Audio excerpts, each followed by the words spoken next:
નમસ્કાર દર્શક મિત્રો, આપ જોઈ રહ્યા છો મંતવ્ય ન્યૂઝ સીધો સંવાદ સાથે હું રોનક મોટવાડિયા। દર્શક મિત્રો, વિદ્યાર્થી એટલે એક કુમળું ફૂલ, પરંતુ હાલ વિદ્યાર્થીઓમાં તણાવની સંખ્યા વધી રહી છે। તણાવ માનસિક રીતે, અભ્યાસનું દબાણ અથવા તો કોઈ પણ પારિવારિક સમસ્યા, પરંતુ સૌથી વધુ કિસ્સાઓ અત્યારે સામે આવી રહ્યા છે વિદ્યાર્થીઓમાં આત્મહત્યાના। અને આપણા સમાજ માટે આ ખૂબ જ ચિંતાનો વિષય છે।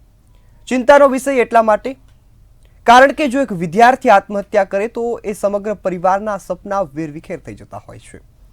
એક પરિવારની આશાઓ ડૂબી જતી હોય છે અને આવી જ ઘટના હવે સુરત ખાતેથી સામે આવી। સુરતમાં 12મા ધોરણમાં અભ્યાસ કરતી 17 વર્ષની વિદ્યાર્થીનીએ આપઘાત કર્યો અને એને પિતાએ રડતા રડતા શબ્દ કહ્યા કે મારી દીકરીને ડોક્ટર બનવું હતું। ત્યારે આ સમગ્ર ઘટના જોતા આપણે પણ આઘાત લાગે। ત્યારે હવે જાણવું એ પણ જરૂરી છે કે આ તણાવ શાના કારણે વધી રહ્યો છે। જો અભ્યાસમાં દબાણ છે તો તેને ઘટાડવું કઈ રીતે, અથવા તો વિદ્યાર્થીઓને આત્મહત્યાના વિચાર અત્યારથી કેમ આવે છે। આમ તો અત્યાર સુધી આત્મહત્યા કોઈ એક ઘટનાનો પીડિત વ્યક્તિ અથવા તો સમાજમાંથી તેને કોઈ હાનિ પહોંચી હોય તો એ વ્યક્તિ આત્મહત્યા કરતો હતો, પરંતુ સતત વધતા આંકડાઓ અત્યારે દર્શાવે છે કે તણાવ એ સૌ કોઈના જીવનમાં અત્યારે એક પરેશાની બનીને ઊભો છે। તણાવ એટલી હદે વધી જાય છે કે વિદ્યાર્થી અથવા તો કોઈ પણ વ્યક્તિ સહન નથી કરી શકતા અને આખરે આત્મહત્યા જેવું ગંભીર પગલું ભરે છે। ત્યારે આંકડાની પણ અહીં વાત કરીએ તો 2017થી લઈને 2021 સુધીમાં 3002 વિદ્યાર્થીઓએ ગુજરાતમાં આત્મહત્યા કરી। ત્યારે આ 3002 પરિવારોના સપના વિખેરાયા છે। એ માતા પિતાએ પોતાના સંતાન ખોયા છે। ત્યારે જાણવું પણ જરૂરી છે કે હવે જો આત્મહત્યા રોકવી હોય તો શું કરવું। આમ તો સરકાર દ્વારા એક આદેશ પણ આપવામાં આવ્યો છે કે નવી ગાઈડલાઈન પણ જાહેર કરવામાં આવી છે કે દરેક 100 વિદ્યાર્થીઓએ એક સાયકોલોજિસ્ટ અથવા તો એ મનોવિજ્ઞાનની જે બાબતોના જાણકાર છે તેમને રાખવા, નિષ્ણાંતે રાખવા અને તેને સલાહ આપવી। ત્યારે સવાલ એ થાય કે અત્યારે બાળકોમાં તણાવ વધવાનું કારણ શું છે, અથવા તો બાળકોને સતત વધતા તણાવમાંથી બચાવવા કઈ રીતે। એપ્રિલ 2020 અને માર્ચ 2023 સુધીમાં અનેક વિદ્યાર્થીઓએ જીવ ગુમાવ્યા અને સતત જેમ દિવસો વધતા જાય છે, જેમ વર્ષો નવા આવે છે તેમાં આંકડો વધી રહ્યો છે। ત્યારે એપ્રિલ 2020થી માર્ચ 2023 સુધીમાં માત્ર 3 વર્ષમાં જ 495 વિદ્યાર્થીઓએ આપઘાત કર્યો, એટલે કે 500। અને જો આંકડો ગણવા જોઈએ તો આ આંકડો છે કે દર 2 દિવસે એક વિદ્યાર્થી આપઘાત કરે છે। આ આંકડા સરકારે આપેલા છે, સાથે એનસીઆરબીના આંકડાઓમાં પણ સતત વધારો થયો છે। વિદ્યાર્થીઓ એટલા માટે દબાણનો અનુભવ કરે છે, ઘણી વખત શિક્ષણનો તણાવ હોય, ઘણી વખત કોઈ પારિવારિક બાબત હોય। સૌથી વધારે ધોરણ 10 અને ધોરણ 12ના વિદ્યાર્થીઓ આપઘાત કરતા હોય તેવા કિસ્સા સામે આવ્યા છે। તેના પરથી એ દર્શાવી શકાય કે એક વિદ્યાર્થી પરીક્ષાના તણાવમાં પણ આપઘાત કરે છે અને જે રીતે ધોરણ 10 અને 12માં વિદ્યાર્થી બોર્ડની પરીક્ષાને લઈ તૈયારી કરતો હોય છે ત્યારે પણ તે આ જ કારણોથી આપઘાત કરતો હોય તેવા પણ કિસ્સાઓ બન્યા છે। ત્યારે આ જ મુદ્દા પર આજે ચર્ચા કરવી છે અને જાણવું છે કે વિદ્યાર્થીઓમાં આપઘાતને કઈ રીતે રોકી શકાય।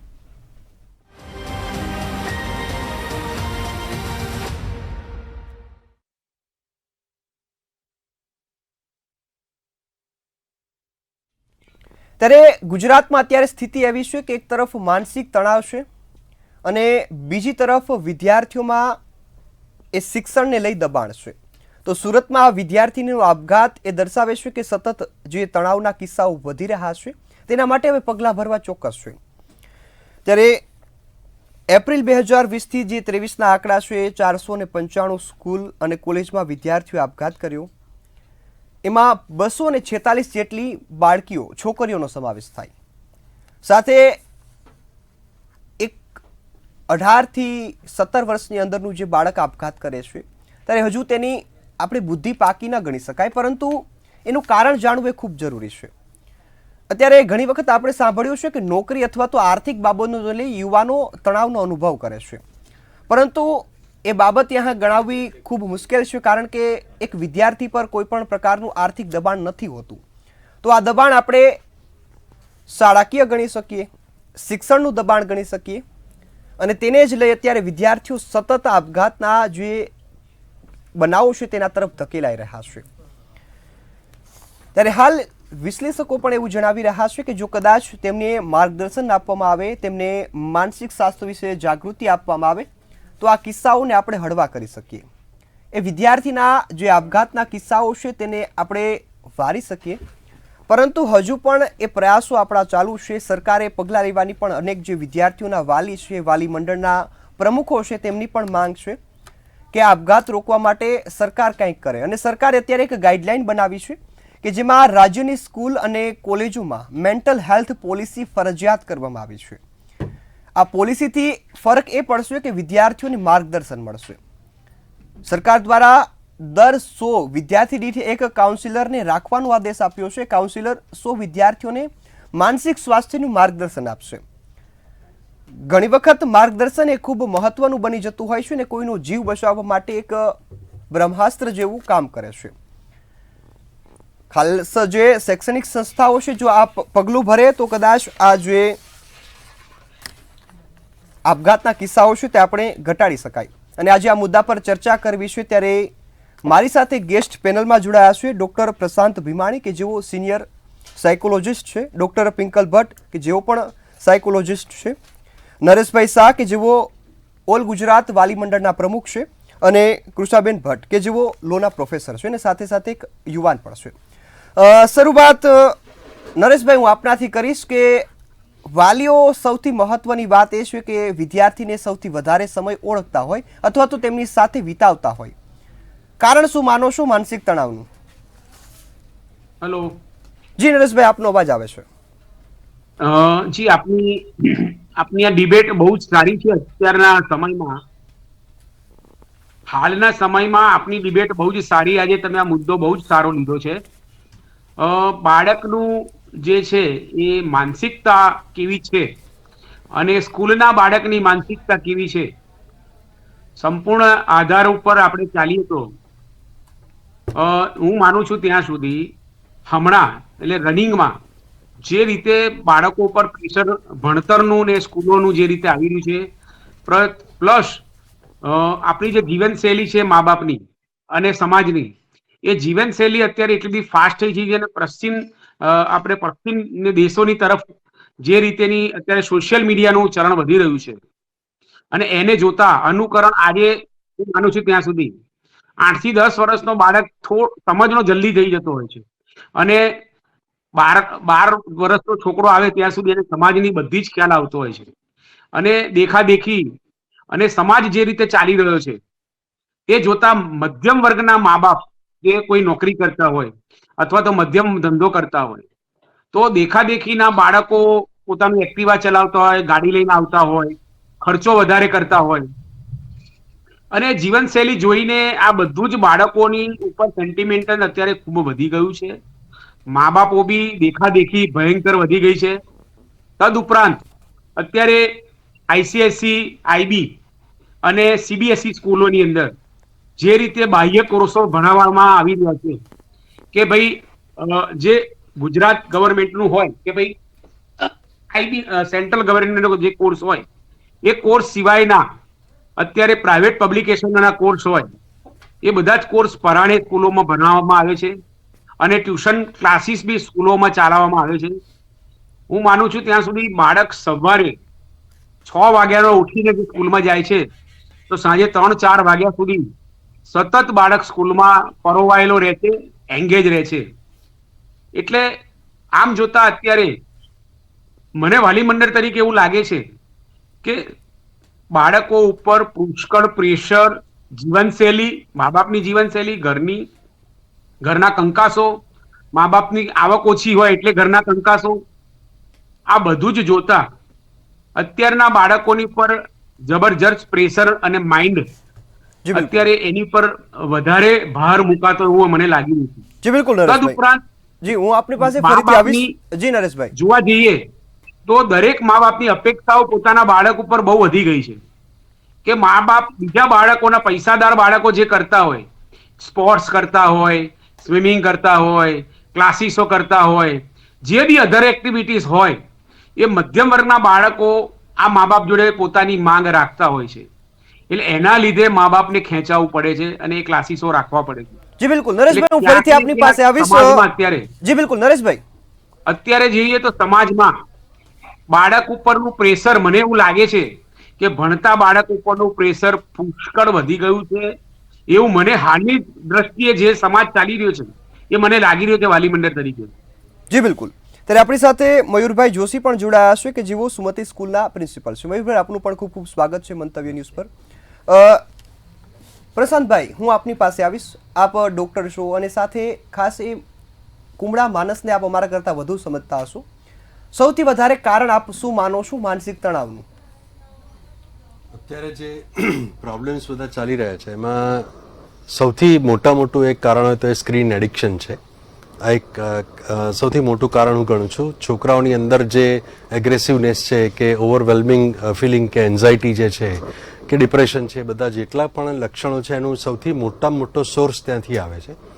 કારણ કે જે કન્ટેન્ટ એ કન્ઝ્યુમ કરે છે એ પ્રકારના વિચારો એનામાં આવતા જાય છે અને એમાં પણ ખાસ કરીને જે લોકો વિડીયો ગેમ રમે છે એ લોકોમાં તો વાયોલન્સ ધીરે ધીરે બહુ જ આવતી જાય છે. આ એક વાત છે જે બહુ કોમન છે, મેં વાત કરી. બાકી બાયોલોજીકલી પણ અત્યારે છોકરાઓની અંદર હોર્મોનલ ચેન્જીસ જે છે વહેલી ઉંમરે શરૂ થઈ જાય છે. એટલે એ લોકોના બ્રેઇનની અંદર અથવા નર્વસ સિસ્ટમની અંદર જે કંઈ પણ રસાયણોમાં ફેરફાર થાય એના લીધે પણ આ પ્રકારનું વર્તન એ લોકોમાં વધારે જોવા મળે છે. ઉછેરની પ્રક્રિયા સૌથી મહત્વની પ્રક્રિયા છે જેમાં માતા પિતાનો ફાળો અથવા તો એ સારું કે ખરાબ કરવામાં કે એ સુધારવામાં કે બગાડવામાં હોય છે. મોટાભાગે લડતા ઝઘડતા માતા પિતા અથવા તો છૂટા પડેલા માતા પિતા અથવા તો બાળકને પ્રોપર રીતે મહત્વ નહીં આપતા અથવા વધારે પડતું મહત્વ આપતા માતા પિતા, બધા જ જે પેરેન્ટ્સ છે એ લોકો પણ એક નકારાત્મકતા બાળકમાં ઊભી કરે છે. હમણાં નરેશભાઈએ એક સરસ વાત કરી કે લોકો દેખાદેખીની અંદર, ધારો કે મોબાઈલ ફોન છે, બાળકને હવે 1 લાખ ઉપરના મોબાઈલ ફોનની જરૂર જ નથી હોતી, તો એ સ્કૂલની અંદર એટલો મોબાઈલ ફોન એટલું ઝડપથી નાની ઉંમરે એના હાથમાં હોય છે કારણ કે બીજા બધા ફ્રેન્ડ્સના હાથમાં હોય છે. અને જે સોશિયલ મીડિયા જે છે એણે ઘણા બધા ડિઝોર્ડર પેદા કર્યા છે. અમારી ભાષામાં એક સોશિયલ મીડિયા એન્ઝાયટી ડિઝોર્ડર પણ છે. એના કારણે નેગેટિવિટી જે મનમાં ધીરે ધીરે જે વધે છે, કોમ્પિટિશન, ખોટી સુડો કોમ્પિટિશન જેને કહેવાય, એવી છોકરાઓના મનમાં વધે છે. બીજું સૌથી મોટી વાત, સોશિયલ મીડિયાનો હજી લોકોને એ ખબર નથી કે એના દ્વારા આખું એક નશાનું રેકેટ ચાલતું હોય છે અને એ બહુ ભયંકર છે નાની ઉંમરના બાળકો માટે. એટલે એ પણ એક બહુ મોટું કારણ છે કે લોકો મોટાઓને ખબર જ નથી પડતી કે બાળકો કેવી રીતે કમ્યુનિકેટ કરે છે બહારના પેડલર્સ જોડે કે બીજા એવા ખરાબ લોકો સાથે. આ એક બીજું કારણ છે. આર્થિક સંકળામણ મા બાપને હોય અને કમ્પેરિઝન થયા કરે કે પેલાનો છોકરો આવું પહેરીને, આ બ્રાન્ડેડ કપડાં પહેરીને આવે છે, મારી પાસે નથી. એટલે એ જે બાળકને જે ફીલ થતો હોય લઘુતા ગ્રંથિ કે જે કંઈ પણ, એના કારણે એના વર્તનમાં વિચિત્ર ફેરફારો આવે છે. ઘણીવાર બાળકના નાનપણમાં જ ADHD છે, ઓટિઝમ સ્પેક્ટ્રમ ડિઝોર્ડર છે, એ કંડક્ટ ડિઝોર્ડર છે, અનેક પ્રકારના એવા પણ એવી તકલીફ હોય જ, પર્સનાલિટી ડિઝોર્ડર છે, એના લક્ષણો થોડી ઉંમર પછી દેખાય અને એટલે બાળકે વધારે એવું કરતું આપણને નજરે ચડે. જ્યાં સુધી આપઘાતની વાત છે ત્યાં સુધી અત્યારના બાળકો કેમ ઇઝીલી આપઘાતને એક ઝડપથી એ સાધન માની લે છે કારણ કે એ અવેલેબલ છે એની બધી સમજણ સ્ક્રીન પર. ફરીથી સ્ક્રીન પર આવું છું. સ્ક્રીન પર બધી જ સમજણ અવેલેબલ છે. અત્યારે તમે જો કોઈ AI ને કહો કે આપઘાત કરવાની રીતો મને બતાવો તો એ ચોક્કસ બતાવે તમને. અત્યારે પણ તમે કોણ છો એ જુએ નહીં, તમારી ઉંમર કંઈ છે જુએ નહીં, પણ એ બધી રીતો બતાવે. બાળકોને એ પણ ખબર છે, બાળકો એ પણ જાણે છે કે આ શબ્દ વપરાય, બાળકો એ પણ જુએ છે કે આ વેબ સિરીઝમાં આવું બતાવ્યું, અહીંયા આવી રીતે હાથ ઉપર કટ કરતા બતાવ્યા, આ રીતે એ લટકી જતા જોયા. આ બધી જ બાબતો એ શીખે છે અને બહુ ઝડપથી શીખે છે કારણ કે એ સ્ટ્રેસ કે એકલતામાંથી, ઇમોશનલ અનઅવેલેબિલિટીમાંથી એને દૂર જવું હોય છે અને એ લાગણી શોધવા માટે બાળક સ્ક્રીન પર જાય છે, બીજી કોઈ એવી સંગતમાં જાય છે કે જ્યાંથી એને નકારાત્મકતા મળે છે. એવા પ્રેમમાં પડે છે કે જે તૂટવાનો જ હોય છે અને એના કારણે પાછું ડિપ્રેશન આવે છે. એટલે એ પ્રેમ હોતો જ નથી, એકચ્યુઅલી ઇન્ફેક્ચ્યુએશન્સ હોય છે બધા અને એના કારણે આ બધા ઇશ્યુઝ ઊભા થાય છે. આ બધાની સાથે કેટલાક કલ્ચરલ રીઝન્સ પણ છે કે આપણે અંદર બહુ જ મોટું કારણ અમે જોયું છે સ્કૂલની અંદર. ઘણા બધા આપણા દર્શકોને પણ એ અનુભવ હશે, એના છોકરાઓને પણ અનુભવ હશે કે છોકરાઓને સ્કૂલની અંદર ક્યારેક એકલા પાડી દેવામાં આવે છે. આ એક પ્રકારનું બુલિંગ છે, સૌથી મોટું બુલિંગ છે. એક ગ્રુપ હોય, ગ્રુપમાંથી કેટલાક છોકરાઓને એકદમ કોઈ બોલાવે જ નહીં, એટલે એના માટે એ બહુ મોટો સામાજિક આઘાત છે. આપણને એવું લાગે કે એમાં શું હવે, કંઈ વાંધો નહીં, બીજા મિત્રો બનાવીએ, પણ એટલું સરળ હોતું નથી એ લોકો માટે. અને આ નાના બાળકની આ વાત સમજવી ખૂબ જરૂરી છે. આ પણ એક મોટું કારણ છે આપઘાતના એક બીજા બધા રીઝન્સમાં. અને જો ફેમિલીની અંદર ચાલ્યું આવતું હોય, જો જીનેટિકલ એ લોકોનો વારસો મળ્યો હોય તો પણ આપઘાત કરવાની વૃત્તિ બાળકમાં વધે છે. અને ડિપ્રેશન જ્યારે સૌથી વધુ સ્થિતિમાં પહોંચે છે ત્યારે આપઘાત થાય છે. એટલે આપઘાતના અનેક કારણો છે, અનેક એના સામાજિક, સાંસ્કૃતિક, આર્થિક કારણો અને બાયોલોજિકલ કારણો, આ બધા જ છે. સૌથી ટોપ પર કારણ આવે છે એ સ્ક્રીન. જી બિલકુલ. હવે ખૂબ સરસ વાત કરી પ્રશાંતભાઈ. ખાસ તો પિંકલબેન, હું આપની પાસે આવીશ કે માનસિક તણાવનું એક કારણ આપણે જે રીતે પ્રશાંતભાઈ ગણાવ્યું એ આપણે ગણી શકીએ, પરંતુ એક આપઘાત કરવાનો વિચાર જન્મવો એ પરિવારમાંથી શક્ય છે ખરા? પ્રશાંતભાઈએ જે વાત કરી ને એની સાથે હું એ વાતને આગળ લઈ જાઉં કે બાળક જ્યારે નાનું હોય છે ને ત્યારે એની લવ ટેન્ક સૌથી વધારે ફૂલફિલ થતી હોય છે. બધા જ એને પેમ્પર કરે છે, ઉચકીને ફરશે, એની આગળ પાછળ ફરશે, એની સાથે કાલી કાલી વાતો પણ કરશે.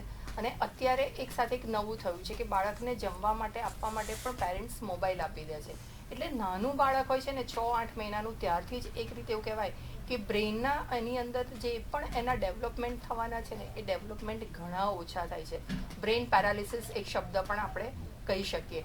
ધીરે ધીરે બાળક જેમ જેમ મોટું થાય છે એટલે એને સ્ક્રોલિંગનું એટલે કે ગીવ અપ કરવાની એક આદત એની અંદર ડેવલપ થતી જાય છે. અને જ્યારે બાળક 8, 10, 12, 15 વર્ષનું થાય છે ત્યાં સુધીમાં એણે એટલું બધું સ્ક્રીન પર રોલ કરતાં કરતાં ગીવ અપ કરતા જોયું છે. લવ ટેન્ક જેમ જેમ મોટું થાય છે તેમ વધારે વધે છે, એની બદલીમાં એને લવ ટેન્ક ઓછી મળે છે. જે એને જેટલું પેમ્પર થતું હતું એ પેમ્પરિંગ ઓછું થઈ જાય છે. એટલે લવ ટેન્ક ઓછી થઈ, આ બાજુ એને ગીવ અપની એક એના બ્રેઇનને હેબિટ પડી ગઈ છે. એની સાથે જે પેમ્પરિંગ અને ગીવ અપ અને લવ ટેન્ક આ ત્રણનું કોમ્બિનેશન નથી થતું.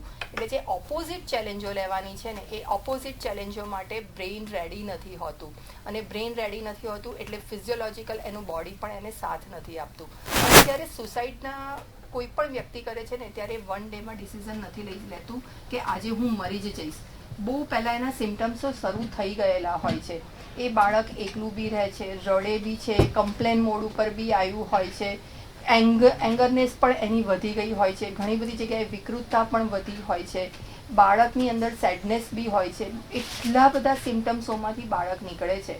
અને જ્યારે એને એવું ફીલ થાય છે કે હવે આ મારી વાત કોઈ જ નહીં સમજી શકે, અથવા તો જો મારી રિયાલિટી અહીંયા ખબર પડશે તો હું ક્યાંયનોય નહીં રહું, આ એક કોન્ફિડન્સ લેવલ પણ એની અંદર અભાવ દેખવામાં આવે છે.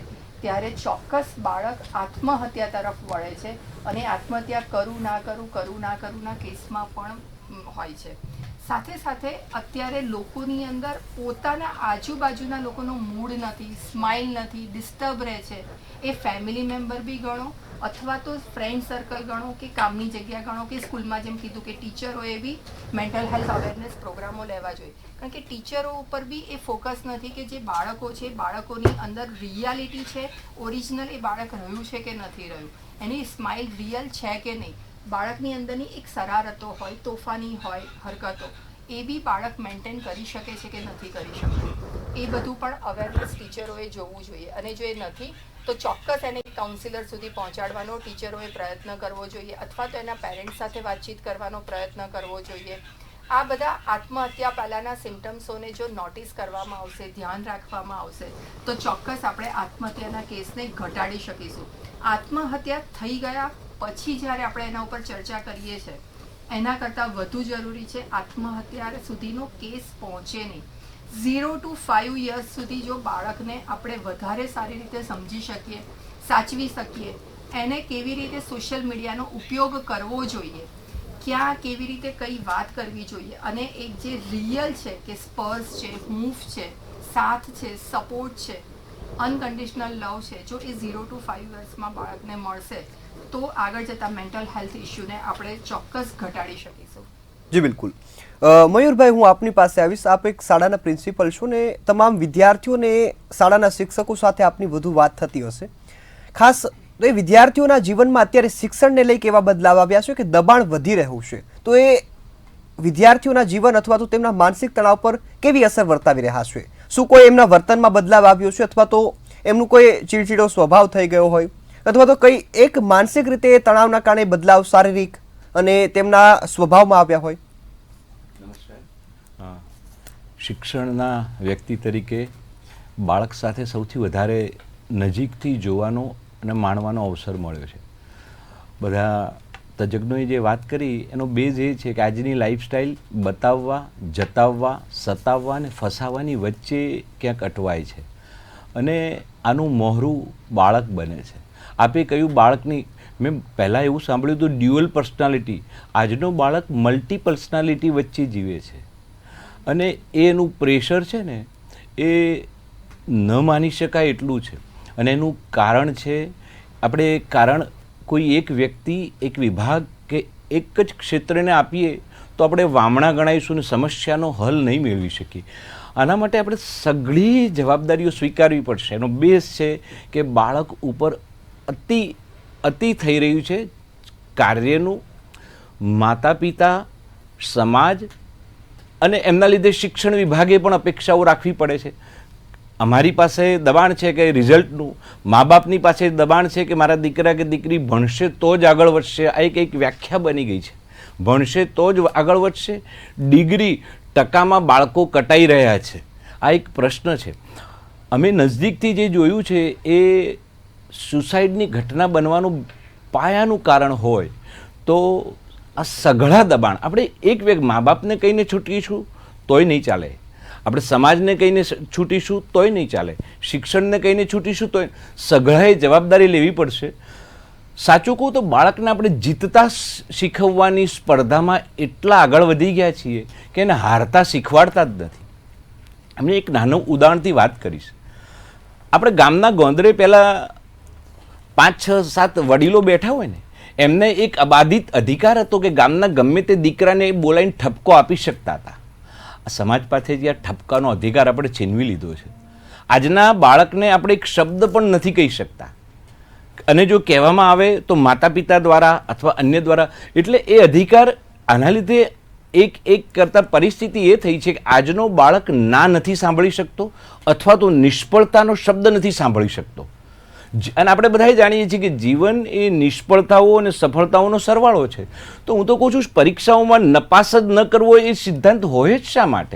બાળકને નપાસે થવા દો ને, નપાસે થાય, પડશે, આથડશે, ઉગશે, જે પડે છે એ ચડે છે. અહીંયા તો એ પડવો જ ન જોઈએ. એનામાં પડવાની વૃત્તિને મારી નાખશો તો એ અનેક સમસ્યાઓનું ઘર કરી ગઈ છે. હું હંમેશા કહું છું કે નિષ્ફળ થવા દો. એક બહુ સરસ કોઈએ કહ્યું છે કે તમારા દીકરાની 10 માગણીઓને તમારે પૂરી કરવાની કહેવામાં આવે ને તો 4 માગણીઓને તમારે તરત પૂરી કરવી જોઈએ, જે એના સંસારમાં જરૂરી હોય. જેમ કે પુસ્તકો લાવવા છે, એની જરૂરી છે.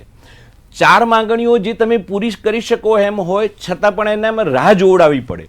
એક માગે કે મને કાલે લઈ આપો તો નહીં, તમારી બેટા તને દિવાળી ઉપર લઈ આપીશ અથવા આમ લઈ આપીશ, એનામાં રાહ જોતા શીખવાડો. અને 10માંથી 2 માંગણીઓ તમારી શક્તિ હોય ને તો એને ના પાડી દો. કારણ કે આજના બાળકને ના પાડતા નથી આવડતું, આજના બાળકને રાહ જોતા નથી આવડતું. અને હા, સુસાઇડ, ડિપ્રેશન, સુસાઇડનો તો હજુ એક કેસ આવે છે સાહેબ, પણ ડિપ્રેશનના એટલા બધા કેસ છે, આટલા બધા કે અમે જોઈએ છીએ ત્યારે અમારું હૃદય દ્રવી ઉઠે છે. આ એ સમાજ છે જે આવનાર સમયમાં જેને આપણે સમાજની ધુરા સોંપવાની છે. બહુ જ દુઃખદ છે, પણ એના માટે આવી ચર્ચાઓ આપ જ્યારે કરો છો ત્યારે એક આશાનું કિરણ દેખાય છે. વિદ્વાનો છે ત્યારે આશાનું કિરણ દેખાય છે. બાકી આ થશે જવાબ હારવા. હું એક જ વસ્તુ કહું છું, બાળકને હાર પચાવતા શીખવાડો અને બીજું જીત બચાવતા શીખવાડો. આજનો બાળક જીતે છે તો છકી જાય છે અને હારે છે તો ઝૂકી જાય છે. બંને અવસ્થાઓ ખરાબ છે. જીત એક ક્ષણ પૂરતી છે, હાર એક ક્ષણ પૂરતી છે. આપણે સૌએ સમજાવવું પડશે. શિક્ષણ તરીકે હું સ્વીકારું છું, અમારી જવાબદારી છે, પણ અમારે સાથની જરૂર છે. કારણ કે ઘણી વખતે એવું બને છે કે બાળક અમારી પાસે આવે છે. તમને એક વસ્તુ કહું કે જ્યારે વાલી અમારી પાસે ઘણી વખતે દોડતો આવે કે મારા દીકરાને તમે ખોટા લડ્યા કેમ, ત્યારે અમારે એને સમજાવવું પડે કે આવે. પણ પછી એને ખબર પડે કે ત્યારે એના બાળકને ઠપકો આપીને જ જાય છે. પણ આ એક માનસિકતા ઘર કરી ગઈ છે. હું તમને એટલે જ મેં અગાઉ એક ઉદાહરણ કહ્યું કે ગામના ગાંદરે બેઠેલા વડીલોને લડવાનો અબાધિક અધિકાર હતો. શાળાના શિક્ષકને રસ્તામાં જતા બાળકને લડવાનો અબાધિત અધિકાર હતો. એ આપણે છીનવી લીધો છે. શિક્ષક બાળકને કંઈ કહી શકતો નથી એવું વાતાવરણ આપણે સૌ, એના માટે હું એકલા વાલીને જવાબદાર નથી કરતો, સૌ જવાબદારી છીએ, અમે જવાબદાર છીએ. જી બિલકુલ. કૃષ્ણાબેન પણ આપણી સાથે છે. આપ લો પ્રોફેસર પણ છો અને સાથે સાથે એક યુવાન છો.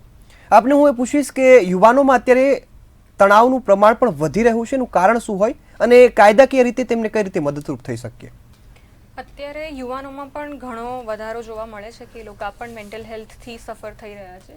જેવી રીતે નરેશ સર, પ્રશાંત સર, મયુર સર અને પિંકલ મેમે પણ વાત કરી. હું કમ્પ્લીટલી અગ્રી કરું છું કે એક ફેક્ટર નથી કે જે કોન્ટ્રીબ્યુટ કરે છે. શારીરિકથી લઈને માનસિક, સામાજિક, આર્થિક અને અત્યારે સાંસ્કૃતિક પણ અગર આપણે ગણીએ, બધા જ ફેક્ટર રિસ્પોન્સિબલ હોય છે. સ્પેશિયલી અગર જો યુવાનોની વાત કરીએ તો ફર્સ્ટ ઓફ ઓલ એટલું બધું social media, again common point લાગશે પણ એ બહુ જ ઇમ્પોર્ટન્ટ છે આપણે ફર્સ્ટ ઓફ ઓલ સમજવું કે આજે કોઈ પણ વસ્તુ મારા મગજમાં આવે છે, માણસનું મગજ નેચરલી ઘણા વિચારો વિચારે છે, જેમાં પોઝિટિવ કરતાં વધારે હું અગર કહીશ તો નેગેટિવ પણ થોટ્સ આવે છે. પણ એ નેગેટિવ થોટ્સ ઉપર તમે કઈ રીતે એક્ટ કરો છો એ સૌથી વધારે મેટર કરે છે. આજે યુવાનો કોઈ પણ વસ્તુ એક ક્લિક અવે રિસર્ચ કરી શકે છે, એમના ગ્રુપ સાથે ડિસ્કસ કરી શકે છે અને ત્યાંથી એમના મગજમાં જે વસ્તુઓ ચાલતી હોય છે એની કોઈને, એમના ફેમિલીને, એમના કદાચ ડિસ્ટન્ટ ફ્રેન્ડ્સને પણ જાણકાર નથી હોતી કે એક માણસ, એ સ્ટુડન્ટના મગજમાં શું ચાલી રહ્યું છે. હવે અગર સોશિયલ વાત કરીએ કે સામાજિક પ્રેશર કેટલું યુથ પર પણ હોય છે કે આજે મા બાપને એવું ફીલ થતું હોય કે અગર અમે શારીરિક રીતે ઓર માનસિક રીતે કદાચ પેરેન્ટ્સને કોઈ એવી ઇલનેસ આવી ગઈ છે કે જેના લીધે બાળકના લાઈફ પર એટલી વધારે ઇમ્પેક્ટ થઈ છે કે અગર બાળકને ફ્રેન્ડ્સ સાથે જવું છે પણ એમને નથી જઈ શકાતું કેમ કે પેરેન્ટની કેર આપવાની છે. અગર આર્થિક મુશ્કેલીઓ છે તો એના લીધે અગેન કોઈ બીજા ફ્રેન્ડ્સ ટ્રીપ ઉપર જઈ રહ્યા છે, કોઈ સારી વસ્તુઓ ખરીદી રહ્યા છે, એમની બર્થડે સેલિબ્રેટ કરી રહ્યા છે, એ લોકો નથી કરી શકતા. આ જે સ્ટ્રેસ અને એન્ઝાઇટી છે એક બાળક પોતાના શોલ્ડર ઉપર લઈ લે છે. ભણવાનો ભાર, ભણવાનો બોજ, કરિયરનો બોજ, જોબ શોધવાનું, આગળ જીવનમાં વધવાનું, એ ભાર તો ઓલરેડી એમના ભાગનો છે જ, પણ એના સાથે સાથે સમાજ તરફથી કે ફેમિલી તરફથી પણ જ્યારે આ બધી મુશ્કેલીઓનો સામનો કરવાનો આવે છે ત્યારે એ લોકો એ ભારને કઈ રીતે ડીલ કરવો ને એ એમને ખબર નથી પડતી કેમ કે નાજુક ઉંમરમાં એમણે આટલા બધા ભાર આવશે જીવનમાં એ તેમને આઈડિયા ના હોય. આવી ગયા છે એના પછી હવે એને કઈ રીતે મેનેજ કરવું એમના પાસે સમજ નથી કેમ કે ઓબ્વિયસલી એ લોકો બાળક છે, એમને નથી આઈડિયા, એ મેચ્યોરિટી લેવલ પર નથી પહોંચ્યા છે, જીવનના એમને ભાર નથી ખબર કે આગળ જઈને કઈ રીતે એમણે ઝીલવાના છે કે કઈ રીતે એને ડીલ કરવાનું છે. તો એઝ અ લો પ્રોફેસર જ્યારે હું યંગ યુથ સાથે કે સ્ટુડન્ટ્સ જોડે ડીલ કરું છું, એમની સાથે ઇન્ટરેક્ટ કરું છું અને મારી પાસે પણ ઘણા એવા ઇન્સ્ટન્સ આવ્યા છે કે જે મને પર્સનલ લેવલ પર શેર કરે છે અને જે વસ્તુઓ એ ગો થ્રુ કરે છે. જ્યારે હું એમને પૂછું છું કે આ શું રીઝન છે કે જેના થકી તમે મને કહેવા માટે આવ્યા છો અહીંયા, તો એમનું એક જ છે કે પ્રોફેસર અમને એવું લાગ્યું કે કદાચ તમે અમને સમજશો, મને નથી લાગતું કે બીજું કોઈ અમને સમજી શકશે. તો યુથમાં જેમ અગ્રી કર્યું બધાએ અને જનરલી પણ સોસાયટી બદલાય છે, તબક્કાઓ બદલાય છે, એમ સોસાયટીના નવા ઇશ્યુઝ પણ ચેન્જ થતા હોય છે. તો અત્યારે આઈ થિંક સોસાયટીનો જસ્ટ નોટ ઇન્ડિયામાં કે ગુજરાતમાં, હું આઈ થિંક એક વર્લ્ડ લેવલ કહીશ કે ડિપ્રેશન અને સ્ટ્રગલિંગ વિથ મેન્ટલ હેલ્થ બહુ જ મોટું અત્યારે common first of all issue બની ગયો છે. હવે બે વસ્તુઓને હું આમાં એડ્રેસ કરવા માંગીશ કે સોસાયટીમાં જે જનરલ કલંક તરીકે લેવામાં આવે છે કે આજે અગર તમે કોઈને કહો છો કે હું ડિપ્રેસ્ડ છું કે મને કોઈક પ્રકારની ઇલનેસ થઈ છે તો લોકો તમારા ઉપર હસે છે, તમને મજાકનું પાત્ર બનાવે છે કે આવું બધું કંઈ ના હોય, યાર ચલને આવું કરીએ, કશું ના હોય આનાથી. તો જે એક રિજેક્શન છે તો એનાથી youth first of all A express નથી કરી શકતું કે મને આ સ્ટ્રગલ થઈ રહી છે, એટલે એ જ્યારે મદદ માંગી પણ નથી શકતું, મદદ અવેલેબલ ફર્સ્ટ ઓફ ઓલ છે પણ નહીં. આપણી પાસે ગવર્મેન્ટના અને એવા એટલા રોબસ્ટ કે જે એકદમ સક્ષમ ઇકોસિસ્ટમ કહેવાય કે જે તંત્ર કહેવાય કે સ્ટુડન્ટના મદદ માટે એ હવે આવી રહ્યા છે કેમ કે આ બધા નંબર્સ વધી રહ્યા છે, આ બધા ઇન્સ્ટન્સીસ વધી રહ્યા છે. બટ એઝ ઓફ નાવ અગર આપણે જોઈએ તો એવું કોઈ જ વ્યવસ્થિત, જેમ કે હું અગર તમને કહું કે તમને કેન્સર થયું હોય કે તમને હાર્ટનું ઇશ્યુ હોય તો તમને ખબર છે કે આ સારામાં સારો ડૉક્ટર છે, હું અહીંયા જઈ શકીશ, હું અહીંયા રિપોર્ટ કરાવી શકીશ. એવી રીતે આગળ આજે મારે અગર કદાચ મગજથી મને કોઈ વિચારોથી મને પ્રોબ્લેમ થઈ રહ્યો છે તો હું એ કોની સામે વ્યક્ત કરીશ? મારે બહુ જ વિચારવું પડશે કે કોણ છે જે મને સમજશે કે એને પછી મારી વલ્નરેબિલિટીને મારા અગેન્સ્ટ યુઝ નહીં કરે. કેમ કે યુથમાં ફ્રેન્ડશિપ્સ બનવી, તૂટવી, આજે આની સાથે ફ્રેન્ડશિપ વધારે છે, કાલે આની સાથે વધારે છે, એ બહુ જ કોમન છે. હવે તમે ઇનોસન્સમાં તમારી ભાવનાઓ અગર તમારા ફ્રેન્ડ્સની સામે વ્યક્ત કરો છો અને પછી તમારી જ અગેન્સ્ટ તમારા ફ્રેન્ડ્સ યુઝ કરે છે, એના થકી લોકો વધારે શાંત થઈ જાય છે કે મારે કોઈને કંઈ કહેવું નથી, કોઈ સમજશે નહીં અને ઉલટાનું બધા મને જ બ્લેમ કરશે. એ એક વલણ મેં જોયું છે કે યુથની અંદર અત્યારે સૌથી વધારે છે, જેની સાથે લોકો સ્ટ્રગલ કરી રહ્યા છે, કે જેમના માટે એક રાઈટ પ્લેટફોર્મ નથી, કે એમના મગજમાં જે આ બધા વિચારો, નેગેટિવ રાધર વિચારો આવી રહ્યા છે, કે એમને સૂઝબૂઝ નથી કે હું આને કઈ રીતે હવે એક્સપ્રેસ કરું કે ડીલ કરું. એ સૌથી મેજર ઇશ્યુ છે. એટલે અત્યારે જો ઇન્ડિયાના પર્સપેક્ટિવમાં જોઈએ તો યસ, આપણી પાસે લોસ છે in place. Mental health care act છે, ગવર્મેન્ટે બનાવ્યો છે. એના પછી મેન્ટલ હેલ્થ કેર ગાઈડલાઇન્સ અને પોલિસીઝ પણ છે કે ઇન્સ્ટિટ્યુશન્સમાં તમારે હવે કાઉન્સેલર રાખવું જોઈએ, કે મેન્ટલ હેલ્થથી અગર કોઈ સ્ટુડન્ટ સ્ટ્રગલ કરી રહ્યું છે તો એમની પાસે એક ડેઝિગ્નેટેડ સ્પેસ હોય કે જ્યાં આવીને પોતાને એક્સપ્રેસ કરી શકે. સો સૌથી પહેલાં મને એવું લાગે છે કે આપણે જેવી રીતે કેન્સરને, કે તમને તાવ આવતો હોય, કે કોઈ એવી બીજી ક્રોનિક ઇલનેસ જે એક્ઝિસ્ટ કરે છે, જે ફિઝિકલી તમે જોઈ શકો છો, એ અગર કોઈને થઈ છે તો તમે એને અલગ રીતે નથી જોતા. બટ મેન્ટલ હેલ્થની જેવી વાત આવે કે કોઈ બોલે કે મને આવું કંઈક છે, એટલે તમે એ માણસને એવી રીતે જોવો છો કે એને સોસાયટીમાં જીવવાનો રહેવાનો હક જ નથી. આ સૌથી પહેલાં તમારે નોર્મલાઇઝ કરવાની જરૂર છે. અને આ હું ખાલી સ્કૂલના ટીચર્સ કે એવી રીતે નહીં, મા બાપને પણ હું એ રીતે જોઉં છું કે મા બાપ જ આઈ થિંક સૌથી વધારે પોતાના છોકરાને એ રીતે જોવા નથી માંગતા કે ના, મારા છોકરાને તો આવું કંઈ ના હોય, ના એને તો કંઈ નથી થયું. એક્સેપ્ટ કરવા કરતાં એ બાળકના પ્રોબ્લેમને, અને જે પ્રોબ્લેમ એમના બિહેવિયરથી દર્શાઈ રહ્યા છે બાળકો, બોલ્યા વગર પણ, જેમ પિંકલ મેમે વાત કરી કે તમને એમના બિહેવિયરમાં ખબર પડે કે આ બાળક ઓકે નથી, ચૂપ થઈ ગયું છે, રુચિ એની ઓછી થઈ ગઈ છે, ફ્રેન્ડ્સ સાથે વાત નથી કરી રહ્યું, એ બધા લક્ષણોને તમે ઇગ્નોર કરો છો. કેમ કે અગેન મા બાપ પણ એટલા બિઝી છે એમની લાઈફમાં. અગર તમે ટીચર્સને પણ એ રિસ્પોન્સિબિલિટી આપો તો ટીચર્સ પણ બહુ લિમિટેડ અસ્પેક્ટમાં એમની રિસ્પોન્સિબિલિટી પૂરી કરી શકશે. સો આઈ થિંક ધીરે ધીરે આપણે ટુવર્ડ્સ ધીસ અપ્રોચ કે નોર્મલાઇઝ કરીએ કે અગર તમને કોઈ ઇશ્યુ છે તો તમે આઈને વ્યક્ત કરી શકો, એને આપણે અગર નોર્મલ બનાવીશું તો આઈને આગળ બાળકો આપણી સાથે ખુલ્લા દિલથી, નિખાલસતાથી એમનો પ્રશ્ન મૂકી શકશે અને પછી એનો નિકાલ કરવાનું કદાચ આપણે વિચારી શકીશું. કેમ કે આપણને નથી ખબર કે બાળકના મગજમાં શું ચાલી રહ્યું છે, અને બાળકના મગજના વિચારો મેજોરિટી વધારેમાં વધારે ઇગ્નોર જ થાય છે કે આ નાના છોકરાઓને તો શું પ્રોબ્લેમ હોય, એ લોકોને તો શું જ તકલીફ હોય, એમ કરીને ગણકારવામાં જ નથી આવતું. સો આઈ થિંક મારા મંતવ્ય પ્રમાણે હું એ કહેવા માંગીશ કે આ વસ્તુને આપણે વેરી મચ નોર્મલ અગર કરીએ અને બાળકને કહીએ કે it is okay, even if તમને કંઈ પ્રોબ્લેમ છે, એ મેન્ટલ રિલેટેડ છે, તો પણ that's absolutely okay. That does not make you a special or a weird person, કે ઓડ વન આઉટ તમે નથી બનતા. That would be the first step. જી બિલકુલ. પ્રસન્નભાઈ, હું આપની પાસે આવીશ.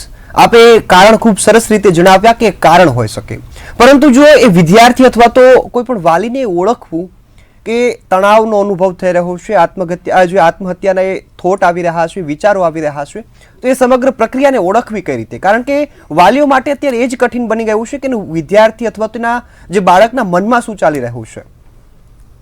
જો તમારું બાળક પહેલા એકદમ આનંદમાં રહેતું હોય, બહુ વસ્તુ રમતું હોય, વાતો બધાની સાથે સ્કૂલેથી આવીને તરત બધાને બધું કહેતું હોય, આવું કંઈ હોય, અને છેલ્લા કેટલાક વખતથી લગભગ 15થી 45 દિવસ સુધી ધારો કે આ પ્રકારનું વર્તન જે હવે હું કહું છું એવું રહે તો તમારે ચેતી જવું જોઈએ, એવું મેડિકલ ગાઈડલાઇન્સ કહે છે. તો મારે ખાસ એ કહેવું છે કે શું શું હોય, તમારે શું ચેક કરવું? તો કે બાળક હંમેશા દુઃખી રહ્યા કરે, સુનમુન બેસી રહે, ક્યારેક કારણ વગર રડ્યા કરે, ક્યારેક કારણ વગર ચીડિયું થઈ જાય, નાની વાતમાં મોટો બ્લાસ્ટ થઈ જાય ઘરમાં, એટલે ઝઘડો થઈ જાય, ક્યારેક બાળક જે છે એના ઊંઘવાના અને જાગવાના સમયો બધા બદલાઈ જાય, આખી રાત મોડે સુધી જાગ્યા કરે, સવારે ઊંઘ્યા કરે, સ્કૂલે જવાનું અવોઇડ કરે, મિત્રોને મળવાનું પણ ક્યારેક અવોઇડ કરે. સોશિયલ ગેધરિંગમાં તો મોટાભાગે હવે લોકો છોકરાઓ નાના જતા જ નથી, એ તો એમને પણ નથી જતા કારણ કે એમને બોરિંગ લાગે છે. એટલે એ પહેલાં આવતા હોય ને હવે ના આવે એની હું વાત કરું છું. એવા છોકરાઓની અંદર આ ચેન્જીસ તમને જોવા મળે. ઘણીવાર કેટલાક છોકરાઓ છે એ એવું કહે છે કે મને એ ચીસો પાડે છે કે મને નથી ફાવતું, મને નથી ગમતું, મને તમે લોકો સમજી શકતા નથી, મને કોઈ સમજી શકતું નથી, આ દુનિયા મારા માટે નકામી છે. આ પ્રકારના કે એવા અર્થના બીજા ઘણા બધા વાક્યો એ છોકરાઓ તમને બોલે અથવા બીજા કોઈને કહેતા જોવા મળે. મિત્રોની અંદર પણ ક્યારેક આ વાત થતી હોય છે, એ લોકો વધારે આવું ડિસ્કશન કરતા હોય છે. બીજું એ છે કે એની તમે સોશિયલ મીડિયાની પોસ્ટ જુઓ તો પોસ્ટમાં પણ ક્યારેક એવા નેરેટિવ્સ હોય છે કે જે નેગેટિવ હોય છે.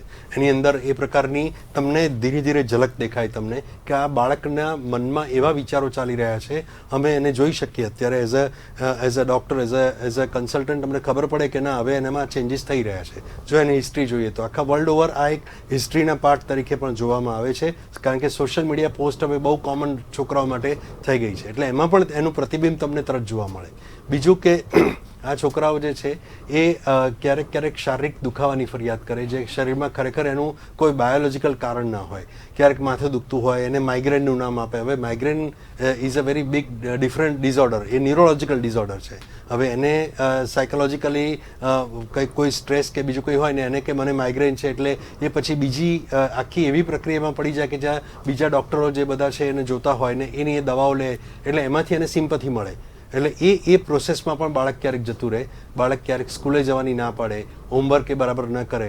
આ બધું જ આ બધી વસ્તુઓ સામાન્ય છે, પણ સૌથી વધારે બાળક જે છે એનું વર્તન તમને અચાનક બદલાયેલું લાગે, એકદમ વિડ્રો, સોશિયલ વિડ્રોલ એનામાં સૌથી વધારે જોવા મળે, ઉદાસી સૌથી વધારે જોવા મળે. જો આવું ક્યાંક પણ તમે બાળકમાં જુઓ, હું તો ટીચર્સને પણ કહું છું, શિક્ષકોને, એના સંચાલકોને શાળાના અને વાલીઓને બધાને હું કહું છું કે જો આવા લક્ષણો તમને દેખાય તો તમારે ચોક્કસપણે ચેતી જવું જોઈએ અને સહેજ પણ જાતની સામાજિક શરમ સંકોચ રાખ્યા વગર તમારે એના માટે આગળ આવવું જોઈએ કે આ બાળકમાં આવા વર્તનો દેખાય છે, એના માટે શું કરવાનું. જો કોઈ બાળક ઉલટી કરતું હોય તો તમે શું કરો? એને બેસાડ દો કે ના નહીં ઉલટી કરવી ખરાબ છે તો બેસી જા ખૂણામાં, એવું કહીએ આપણે? નથી કહેતા. તો બાળકની અંદર જ્યારે આવા ડિપ્રેશનના કે એવા લક્ષણો જ્યારે આવે, ક્યારેક ગભરાઈ જતું હોય છે બાળક, એને એન્ઝાયટીના પેનિક એટેક્સ આવતા હોય છે, તો આવા સંજોગોમાં તમારે એને તાત્કાલિકપણે એને તમારે એક્સપર્ટ પાસે લઈ જવું ખૂબ જરૂરી છે. હું એટલા માટે કહું છું કે આપણને એ બાળક સિગ્નલ આપતું હોય છે પણ આપણે સમજી શકતા નથી અને આપણે એને દાબી દઈએ છીએ, ઇગ્નોર કરીએ છીએ અથવા તો એને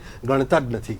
આ એના લીધે આ પ્રોબ્લેમ થાય છે. કેટલાક લોકો ગણે છે પણ બહુ જ વધારે પડતું કરે છે.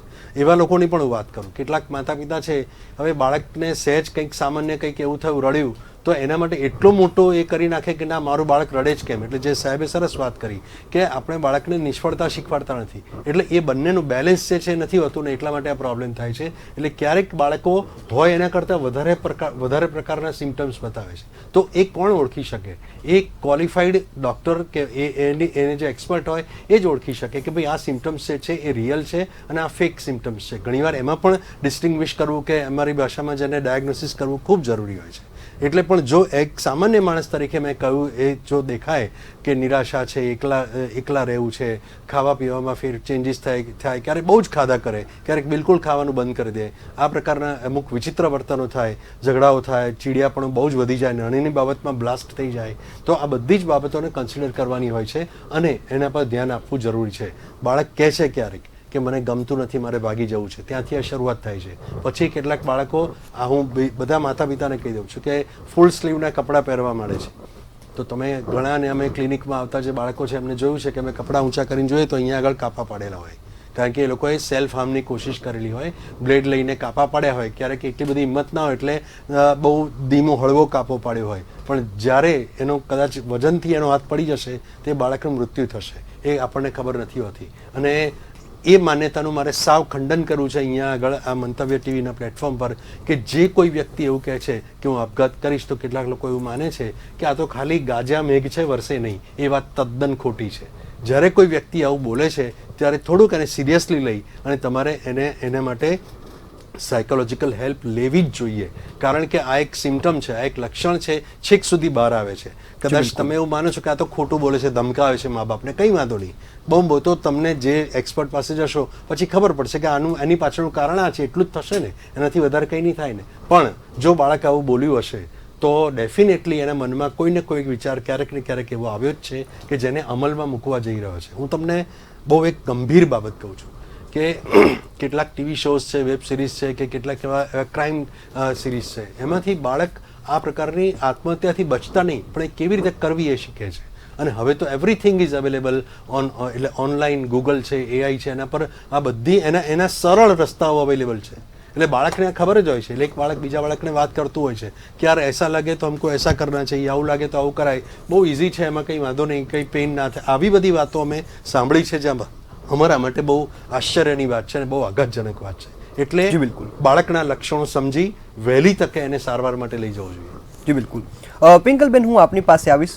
પ્રશાંતભાઈ ખૂબ સરસ રીતે એ લક્ષણોને કઈ રીતે ઓળખવા એ જણાવ્યું. હું આપની પાસે તે જાણવાનો પ્રયાસ કરીશ કે લક્ષણો તો હવે ઓળખાઈ ગયા છે, તો તેનું નિરાકરણ શું લાવવું જોઈએ, ખાસ વાલીઓએ પગલાં શું ભરવા જોઈએ? કારણ કે અત્યારે હું ગામડામાંથી આવું છું, તો મેં અત્યાર સુધી મારા જીવનમાં, હું અમદાવાદમાં પગ મૂક્યો પહેલાં સાંભળ્યું નહોતું કે ડિપ્રેશન શું હોય. ખાસ કરીને સિટીના બાળકો આ ડિપ્રેશનનો ભોગ વધુ બને છે.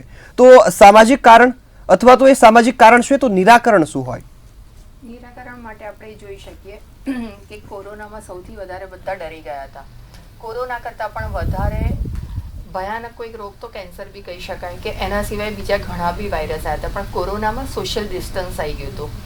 કોઈએ એકબીજાને મળવાનું નહોતું. આપણે દરેક વ્યક્તિ એક સામાજિક પ્રાણી છે અને દરેક વ્યક્તિને એકબીજાની હૂંફ, સાથ અને સપોર્ટની જરૂર પડે છે. અને અત્યારે 4 જણા ફેમિલીમાં પણ બેઠા હોય છે ને, તો એકબીજાની સાથે મોબાઈલમાં, વોટ્સઅપ પર વાતો કરશે અથવા તો પોતપોતાના મોબાઈલમાં હોય છે. 5 કે 10 મિનિટ અવાજ બી નહીં આવ્યો હોય ને, તો ફોન હાથમાં લઈ અને આમ ચેક કરવાનો પ્રયત્ન કરશે કે કંઈક આવી તો નથી ગયું, કે મારું ધ્યાન નથી રહ્યું. પણ જ્યારે નિરાકરણ માટે એવું કહી શકાય કે બાળકને દિવસ દરમિયાન જો 8 થી 10 અનકન્ડિશનલ હગ મળે છે, સ્પર્શ મળે છે, એના માથે હાથ ફેરવવામાં આવે છે, કપાળે ચૂમી લેવામાં આવે છે, એને એક સરસ મજાનું એની સાથે બેસીને વાત કરવામાં આવે છે, તો આ બાળકની અંદર ઓટોમેટિક એનો પોતાનો એક આત્મવિશ્વાસ વધે છે કે મારી સાથે છે કોઈક, અને ત્યારે એ બાળક ડિપ્રેશન તરફ ઓછું જાય છે. એની સાથે એક બહુ સરસ એક ઇંગ્લિશ મૂવી આવેલી હતી કે એક પ્રિન્સ હતો અને જેને એક શ્રાપ મળ્યો અને એ દેડકો બની ગયો. અને એ દેડકો બની ગયો અને ઘરમાં દેડકો એટલે નીચે હતો કે દેખાતો નહોતો, અને આજુબાજુ બધા એને શોધે કે ક્યાં છે પ્રિન્સ, ક્યાં છે પ્રિન્સ, ક્યાં છે પ્રિન્સ. અને એને સાથે નિરાકરણમાં જે તમે પૂછ્યું કે એવું હતું કે જો આ દેડકાને ઊંચો કરી અને કોઈક એને ચૂમી લેશે કે સ્પર્શ કરીને એક હગ આપી દેશે ને, તો એ પાછો પ્રિન્સ બની જશે. એવી જ રીતે આપણા ઘરમાં પણ આવા જ બધા જ જે બાળકો છે ને, એ એક પ્રિન્સ છે. એને એક કપાળે સ્પર્શ કરવાની, ચૂમી લેવાની, અનકન્ડિશનલ હગ કરવાની અને એને એક વહાલ કરવાની જરૂર છે. જ્યારે આપણે કરીએ છીએ ત્યારે બાળક એના પોતાની અંદર જે છે ને, એનાથી પણ વધારે નિખરીને બહાર આવે છે. અને ઘણી બધી વખત વાતને સમજવા કરતાં સ્વીકારી લેવી પણ જરૂરી હોય છે. જેવું છે એવું આપણું બાળક છે, તોફાની છે, કકળાટિયું છે, ડિપ્રેશનવાળું છે કે ડિસ્ટર્બવાળું છે, જેવું છે એવું આ આપણું બાળક છે. આ સ્વીકાર લેવાની બહુ જરૂર છે. રાજા બી કહે છે ને કે આખું ગામમાં બધું સૌથી સુંદર બાળક એને શોધવાનું કીધું, ત્યારે બધું ફર્યા પછી ત્યારે એવું લાગે છે કે મારું જે બાળક છે ને એ જ સુંદર છે. એ અત્યારે રિયાલિટીમાં લાવવાની જરૂર છે.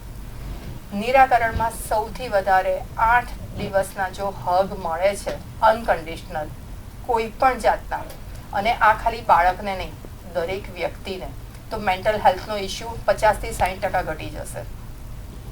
જી બિલકુલ. મયુરભાઈ, હું આપની પાસે આવીશ. શાળાના પ્રિન્સિપલ છો, આપ બાળકો સાથે વધુ રહેતા હશો અને તણાવનો અનુભવની આપણે વાત કરી. હવે હું આપને સવાલ એ પૂછીશ કે જો આ ઘટાડવો હોય તો સરકારે ખાસ કયા પગલાં લેવા જોઈએ ને વાલીઓએ બાળક માટે કઈ કાળજી રાખવી? નમસ્કાર. વિદ્યાર્થીનું ડિપ્રેશન, બહેનશ્રી અને સાહેબે બહુ સરસ વાત કરી. એને સ્વીકારવાની પહેલાં તો જરૂર છે કે એ એક બીમારીનો ભાગ છે, અને ડિપ્રેશનને આપણા સમાજે ગાણપણ સ્વીકારી દીધું છે, અને એ બહુ જ ગંભીર ગુનો છે. ડિપ્રેશન ક્યારેય ગાણપણ નથી. હું હંમેશા કહું છું, વિદ્વાનો બેઠા છે ત્યારે હું ડિપ્રેશનની વ્યાખ્યા કરું એ શોભતું નથી, પણ ડિપ્રેશન હું હંમેશા કહું છું એ વ્યક્તિને આવે જેનામાં સમજણ હોય. એકચ્યુઅલી હું સાહેબ જેવું સમજું છું એ પ્રમાણે ડિપ્રેશન એ વિચારોનું ટ્રાફિક જામ છે. હું તમને એમ કહું, ડિપ્રેશન એક ક્વોલિટી વ્યક્તિને જ આવે. જેને મગજ ના હોય ને એને તો ડિપ્રેશન આવવાનો પ્રશ્ન જ નથી રહેતો. વાલીઓએ આ સમજવાની જરૂર છે. એટલે ડિપ્રેશન એ ગાણપણ નથી, પણ આપણી સોનાની લગડી ક્યાંક ખાડામાં પડી જાય છે. એટલે બહુ જ બિનદાસ તમે ડૉક્ટરોની સલાહ લો, એ પહેલો અને સીધો રસ્તો છે. બીજું, દરેક વાલીએ અને શિક્ષણ વિભાગ તરીકે અમારે પણ ડૉક્ટર બનવાની જરૂર છે. સાહેબશ્રી કહ્યું ને, એ ઘટના મારી શાળામાં જ બની હતી કે એક નહીં પણ સાહેબ 6 થી 7 દીકરીઓએ એની હાથ ઉપર કાપા પાડેલા. ત્યારે અમારા એક શિક્ષક મિત્રનો બહુ જાગૃત છે, એમનું ધ્યાન ગયું ને તરત જ મેં મારી પાસે બોલાવી, બહુ જ પ્રેમથી, બરાબર. છને એક બોલાવીને વાત કરી, સાથે બોલાવીને વાત કરી. કોઈ એમ કહ્યું કે મારા મમ્મી પપ્પા મને બિલકુલ પ્રેમ નથી કરતા. કોઈએ એમ કહ્યું કે મારા જીવનમાં સાહેબ એમની વાતોમાં નકારાત્મકતા દેખાતી હતી. ત્યારે મેં બહુ જ શાંતિથી, મને યાદ છે કે આ 6 કલાક સુધી બીજી બધી જ પ્રવૃત્તિ મૂકીને મેં એના ઉપર પછી મેં દરેકના મમ્મી પપ્પાને બોલાયા. એમને પહેલાં તો સમજાવ્યા. ત્યારે અમે એ પણ જાણતા હતા કે એમના મમ્મી પપ્પા એમને ખૂબ પ્રેમ કરતા હતા. અહીંયા કોઈક બાળક પોતાની ભૂલથી બચવા માટે ખોટું બોલતું હતું. એટલે પહેલાં એમને સમજાયા કે બાળકને એટલું ડરાવવાની પણ જરૂર નથી કે એ તમારાથી દૂર થઈ જાય, અને બાળકને એટલું ફટવાડવાની જરૂર નથી કે તમારા પર માથું આપણે બેલેન્સ કરતા નથી આવડતું ક્યાંક. એટલે એક બેલેન્સ કરવાની જરૂર છે. બીજું, આપણે જરૂર પડે તો ખરેખર મેડિકલ સલાહ લેવી જોઈએ. મારી એક વિનંતી, મારી એક સલાહ એ વિનંતી છે કે શાળાઓમાં વિદ્યાર્થીઓને નહીં પણ વર્ષમાં ઓછામાં ઓછા 2 સેમિનાર વાલીઓ સાથે આવા તજજ્ઞો દ્વારા કરવામાં આવે તો એનો સૌથી સીધો, સરળ અને પહેલો રસ્તો છે. આ માત્ર કરવા ખાતર નહીં, વાલીઓને શાળા સુધી બોલાવી અને આ વાત મગજમાં ઉતારવી ખૂબ જરૂરી છે. આજનું બાળક છે ને આવનારી પેઢી છે, એ પેઢીને આપણે નુકસાન કરી રહ્યા. એક દીકરી નહીં, આવી અનેક દીકરીઓ આપણે જેને સોનાની લગડી કરીશું એ ક્યાંક અંધારામાં ખૂપી જાય. અત્યારે દીકરાઓ એ સ્થિતિમાં છીએ. ત્યારે આ એક પહેલી પ્રવૃત્તિ છે. નો ડાઉટ આ વાત એ પાશેરામાં પહેલી પૂર્ણી જ છે, પણ એનાથી એક ફાયદો તો થશે કે વાલીઓ અહીંયા તો મેં જોયું સાયકોલોજીના ડૉક્ટરના પગથિયા ચડતા કે જવાતું છે, એ તો ગાણાના ડૉક્ટરના ત્યાં આપણા સમાજમાં ખબર પડશે તો આપણું નામ બદનામ થશે. આ મેં સાંભળેલું છે. ત્યારે મેં એમને સમજાયા છે કે તમારું બાળક ગાંડું હોય ને તો ડિપ્રેશનમાં ના આવે, ગાંડાને તો ડિપ્રેશન આવે જ નહીં. ડિપ્રેશન એને આવે જેને ખૂબ સમજણ છે પણ એ વિચારોનું ટ્રાફિક કદાચ જામ થઈ ગયો છે, તો યુ ગો ટુ ધ ધેમ અને એમનું પ્રોપર ગાઈડન્સ લો. એ જ પ્રમાણે જો બીજો એ રસ્તો થાય કે પેરેન્ટ્સ અને શિક્ષક એ એકબીજાનો જેટલા સંપર્કમાં રહેશે એટલા પ્રશ્નો સોલ્વ થશે. પ્રશ્ન સાહેબ ક્યાંથી ઉદ્ભવે છે કે બાળક ઘરે સચવાય છે, શાળામાં સચવાય છે, પણ ઘરેથી નીકળીને શાળામાં આવે છે ત્યાં વચ્ચે એ અટવાય છે. પહેલાં તો વચ્ચે જ અટવાતો હતો, હવે તો બેડરૂમમાં અટવાય છે કારણ કે મોબાઈલ હાથમાં આવ્યો છે. એટલે એક વોચ આપણે એ પણ રાખવાની જરૂર છે. કેટલાક રાજ્યોએ કે દેશોએ જે 16 વર્ષ પહેલાં મોબાઈલ ના આપ્યો, એ આપણે પણ એ દિશામાં હવે જાગૃત વાલીઓ અને જાગૃત દેશના નાગરિકો તરીકે વિચારવાની જરૂર છે. એટલા માટે નહીં કોઈને સજા તરીકે, પણ એટલા માટે કે આવનારી જીવન આપણે મજાથી જીવી શકીએ. બાકી પરિवर्तन आंधळू न होવું न જોઈએ. કારણ કે કોઈએ સરસ કહ્યું છે કે सूरज शीतल होने लगा, चांद उबलने लगा, पेड़ पौधे चलने लगे, हमने पूछा प्रकृति, नदी नाले उल्टे बहने लगे, हमने पूछा प्रकृति से ये क्या हो रहा है, प्रकृति ने कहा ये परिवर्तन का दौर है, कुछ छींटे हमें लग गए. आंधळું પરિવર્તન માણસને અને સમાજને અંધારાની ગર્કતામાં લઈ જાય છે. Thank you. જી બિલકુલ. અંતમાં નરેશભાઈ, હું આપની પાસે આવીશ. સમયની મર્યાદા છે એટલે થોડું ટૂંકમાં જણાવશું કે સરકાર પાસે વાલી મંડળ શું આશા રાખે છે? ચોક્કસ સરકાર પાસે એટલે બાળક સ્કૂલમાં જાય અને સ્કૂલમાં જે રીતે એને બર્ડન પડે છે, હું તમને મને 2 મિનિટ છેલ્લું મારો ચાન્સ છે, વચ્ચે નતો મળ્યો, પણ એક દેશી ભાષામાં હું તમને કહું કે બાળકનું બચપન ખોવાઈ ગયું છે. ડિપ્રેશન એટલે શું? તમને ને મને બી ડિપ્રેશન, નાના બાળકને બી ડિપ્રેશન. આ ચર્ચામાં ડિપ્રેશન એટલે શું, આપઘાતની તરફ કેમ પ્રયાણ કરે કે કેમ એના આપઘાતનો પ્રયાસ આવે કે પ્રયત્ન કરી શકે બાળક, તો એના મગજ જે છે એ જે સીધી સુધીનું જે ખીલીને ચાલવાનું હોય એ મગજ ડિસ્ટર્બ થઈ જાય. એટલે ઘરમાં અત્યારે તમે જુઓ કે હું પોળમાં રહેલો છું અને પોળની મારી જે રમતો હતી, સવારે 6 થી 12 ની સ્કૂલ હતી, 2-4 કલાક અમે 2-3 કલાક રમવાનું હતું પોળોમાં, જે વિવિધ ગેમો હતી એ બધી જ ખલાસ થઈ ગઈ છે.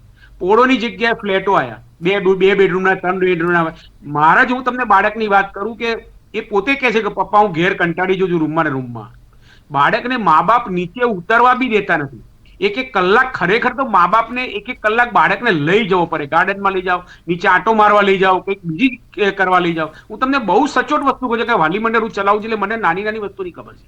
સ્કૂલમાં એટલી બધી, તમે આજે ઉદ્ગમ સ્કૂલમાં હું ગયો હતો હમણાં અઠવાડિયા પહેલા, સાહેબ એટલું બધું ડિસિપ્લિન, બાળક હલી ના શકે, બાળક બોલી ના શકે, લાઈનમાં ચાલવાનું, બોલવાનું નહીં, અવાજ નહીં કરવાનો. આ બધી જ વસ્તુ અત્યારે બાળક ઉપર એટલું બધું પ્રેશર કરી કે તમે સ્કૂલમાં તો જુઓ સાહેબ, તમે સિક્યુરિટી ગાર્ડ મૂક્યા છે, તમે કહો છો કે વાલી અને શિક્ષકોને સ્કૂલમાં જ નથી આવવા દેતા. શિક્ષકોને તો તમે ઈમેલ કરો, તમે આ કરો, ત્યારે તમને સ્કૂલમાં હું ટાઈમ આપું. બધી જ વસ્તુઓ સાહેબ એટલી બદલાઈ ગઈ છે કે આજે બાળક રહ્યું જ નથી, ચાહે ઘરમાં હોય કે શાળામાં હોય.